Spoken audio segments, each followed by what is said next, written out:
everyone, it's Sharonda from Hero Waits, and today I'm going to be reviewing Power Book 4, Force, Episode 2, King of the GD Hill. Y'all know I can't say that out loud. I know you're probably like, Sharonda, you be saying everything else on this song, but that's the word that you're not going to say. I'm not going to say it. So, let's get into this episode. So, I was like, oh, look at Tommy looking at a picture of Keisha and Cass, but then he ends up getting a call from, his brother JP. They shot up his place. And so they're having this conversation. Tommy's like, well, is this a legal front for a business? And he was like, bro, what? No, it's just what it is. What it says it is, that's what it is.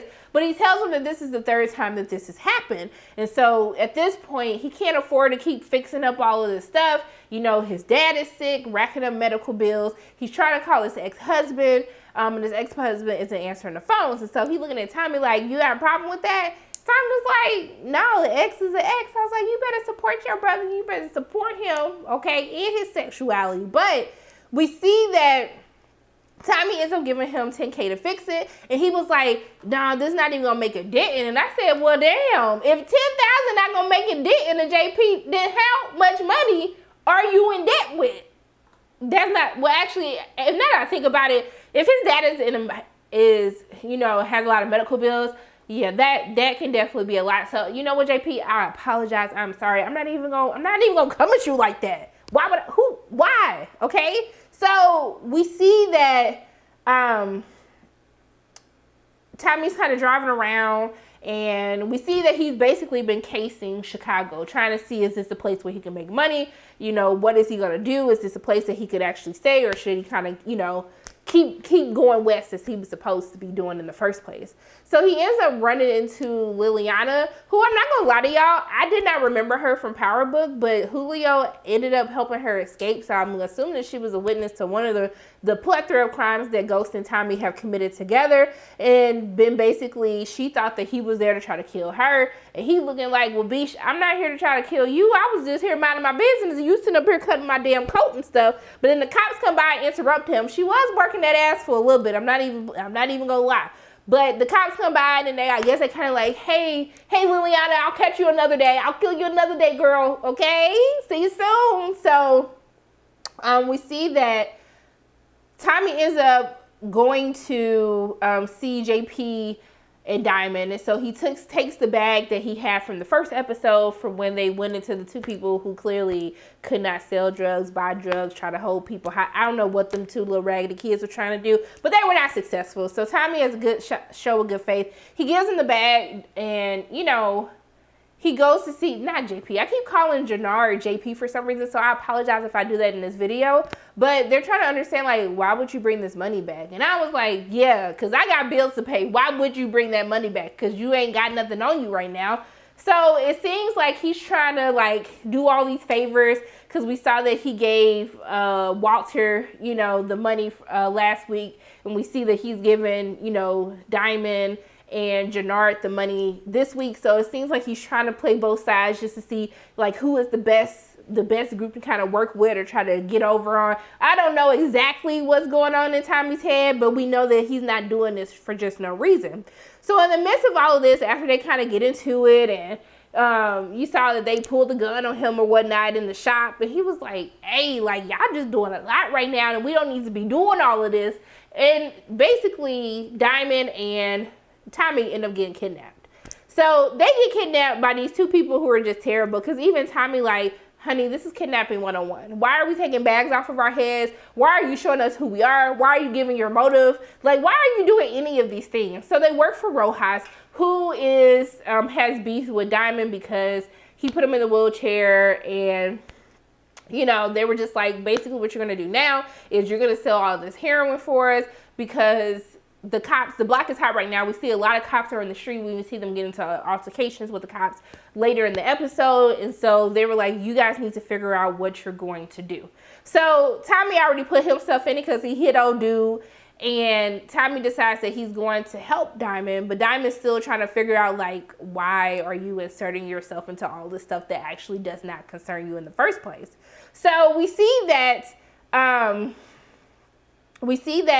The police are everywhere. There's been multiple shootings going on. So, you know, they're already weary, like, how are we actually going to be able to pull this off? How are we going to get them the money? But Tommy ends up telling Diamond that he's in Chicago to stack as much paper as he can. Now, at that point in time, I'm thinking he's just trying to help his brother JP out. So he's going to do what he can do in order to get him the money to get him out of the debt that he's in between his business and also too with his father. So we see that they go on their first stop.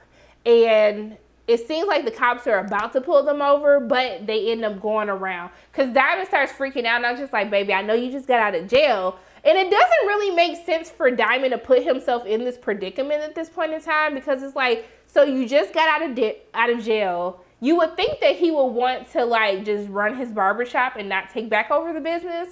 And we see that this does cause a little friction between him and his brother Jannard, because you see, like, his boys, the youngins that Diamond doesn't really care for, you know, they're not listening to Diamond's orders. They're waiting to hear back from his brother. So we can already see that there's going to be a little tension, because at the end of the day, his brother has been running this business. It has been making the money since he's been in jail all of these years. And so we're going to see a lot more of the friction that happens between them. But we definitely see that this is going to cause a problem for their operation, because they already have two different viewpoints on what they should be doing on the streets. So he makes it to the first place, which is like a car shop. And the way that he was like, my Spanish is rusty. But then after we saw that he hid the brick under the trash can before he went in. But once he made sure that everything was okay, you know, he told them to go outside where they can find it. And then at the end, when she gave him the money, he was like, okay, bye Tia. And I was like, sir, basically calling her auntie in Spanish. I was like, why is Tommy just so extra? But he is absolutely hilarious. But Tommy did not care that people had guns on him. He's sitting up here talking about like, yo, I got this type of car. And she was like, bruh, I don't care. I don't care what type of car you have. It means absolutely nothing to me at this point, all right? So we see that later in the episode that they end up kidnapping Diamond's brother to help them kind of put a little pep in their step to sell more, to give him more of an initiative to make sure they get the money to them by the time that they need it. Now we see that the cartels are involved in this, because they're saying that they need the money to give it to the cartels. And that's why they're basically using Tommy and Diamond to kind of do their dirty bidding so they don't get themselves in trouble. Now what happens when Tommy goes into this like trap house, and the dude who he's supposed to be making the drop to, he hands the drugs to him, and then the dude take a bump of it and pass out. I said, now, sir, Tommy, that ain't even like the person that you should have been giving this stuff to in the first place. The whole setup just looked raggedy and just not okay from jump. And then you handed it to him. So he ends up getting this money. But in the midst of all of this happening, there's a really interesting scene that happens. And I think it's probably one of the first times that we've actually seen the Power Universe recognize Tommy's white privilege as his privilege as a white man. And so it's crazy because Diamond, who's been in the system, who knows like how racist the cops can be, you know, when the car kind of pulls up on him and tells him, I want to see your license and registration. And he was like, I am not going to move my hands. I do not want to be seen as a threat. Like, you really feel it in that scene, because how many times have we seen somebody on the news like, well, he was reaching in his glove compartment, but it was like, but you asked for license and registration.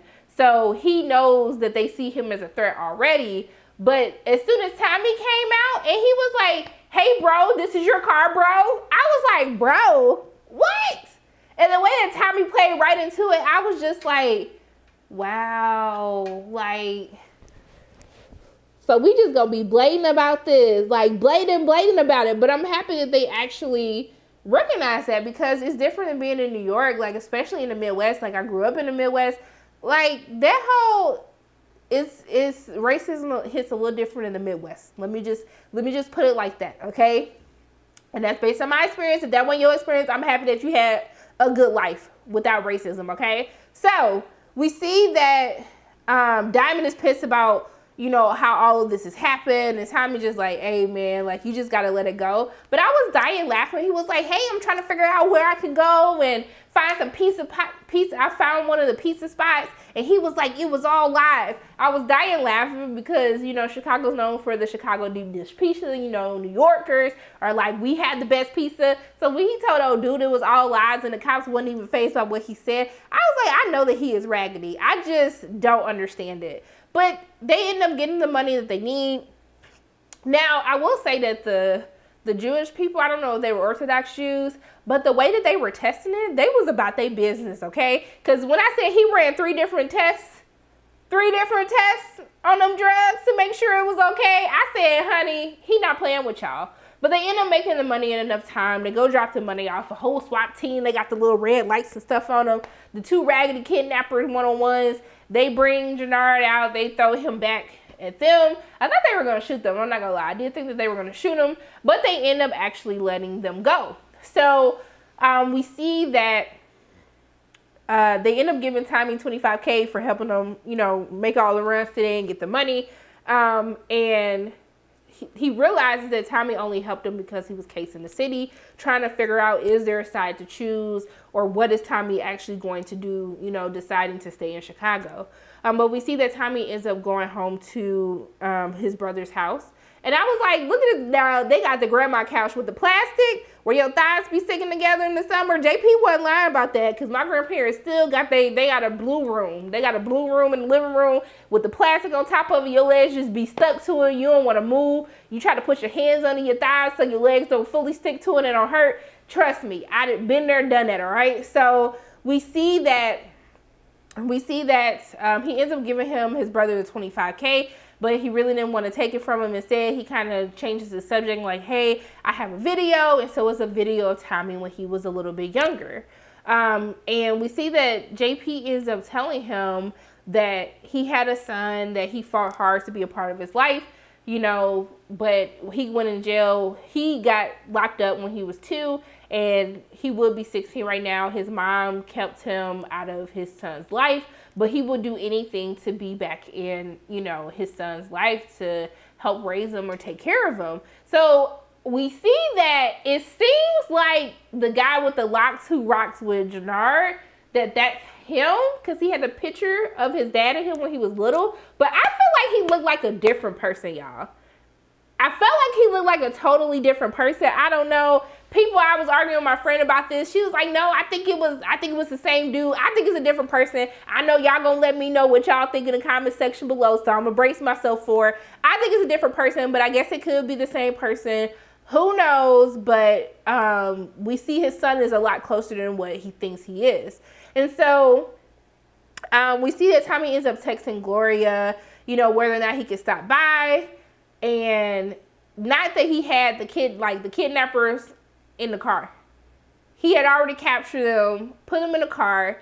Then he set the car on fire, killed them. He takes the little raggedy shirt, I guess it's a Versace shirt. He takes it and shows it to Diamond and Jannard and them outside of the barber shop. And they just got this shocked look on their face. And, you know, they kind of back up. And so it seems like, you know, Tommy has kind of chosen his side. We'll have to see how that kind of plays out between them. But I was like, now, Vic, why are you sitting outside watching Gloria like this? This is very stalkerish. This is not cute. This is not sexy in one bit way, shape, or form. Why are you watching them like this? And then he see Tommy kiss her. So I already know it's about to be some smack. So I just don't understand. But we see Tommy earlier in the episode. He was driving around. He saw a for lease sign and he smiled. And then he went back to that place again and handed the guy the money. He told him to move, and he was like, okay, let me get my toothbrush. And he pulled out his gun like, now.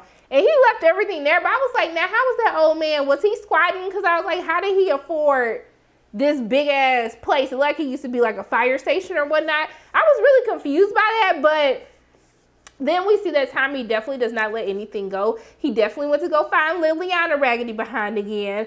And this is when she kind of feels a man that she wasn't trying to kill him. She thought that he was trying to kill her. That's why she decided when she heard that he was in Chicago that she was going to just go ahead and go and find him first before he could find her. And Julio was the one who helped her get out. Now, as he's trying to kill her and beat her ass, at the end, he ends up finding a little hiding compartment in the floor, and he finds this, he finds the drugs with the spider on top of it. Now, I didn't know this. I know this has to do with the cartel, but I can't remember what Lobos and them sign was. But we see this as spider, so we know that they're dealing with some type of cartel. So then he was like, it's always nice running into old friends. And then, you know, it kind of goes off at that point. Now, there's some side stories happening with the Flynn. So we know that Walter Flynn is very sick. The doctor tries to leave a message about the results. And he's kind of just ignoring all of it. So he can barely stand up. Vic tries to help him. He tries to say that he's fine, but, you know...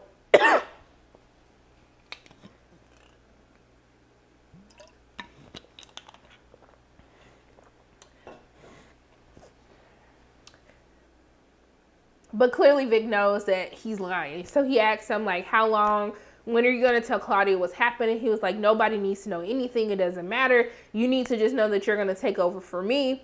But I was just like, now how you going to threaten Vic that you're going to kill him when you die? And talking about if he don't run things how they've always been ran. What you going to do, come back from the grave and haunt him? I just don't understand. I don't know how I feel about them making Walter Flynn this sick person, like he's dying or something. I feel like it kind of takes away like how much of a villain he can be. But I'm interested to see, like, when Tommy starts acting up again and causing problems for them, I'm really interested to see what Tommy and Walter's dynamic is going to be. Because we could tell Vic is not, you know, Vic is kind of the weak child, even though, you know, sexism is what allows him to be his favorite, as Claudia says.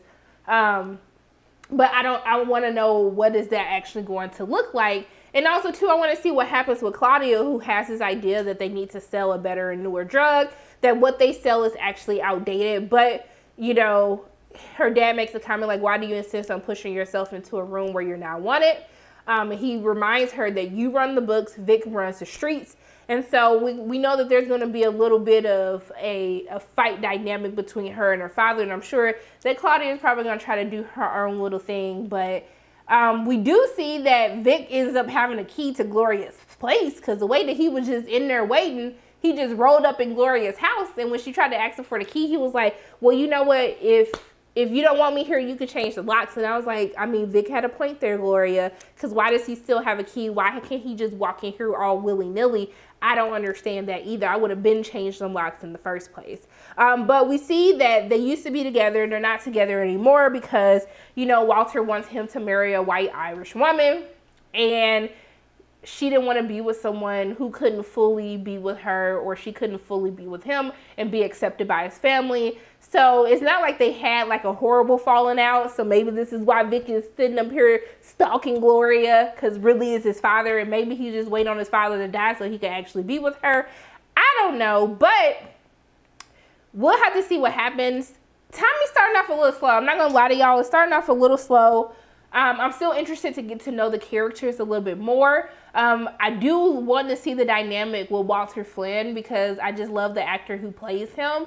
And I know that they didn't just bring him on here to be some sick, dying man who's over this big Irish business. So I really want to see what happens between them. And I'm interested to know the dynamics that's going to happen between the brothers, and what Claudia is going to do in order to prove herself to her father, so she can kind of take over the business instead of her brother doing that as well.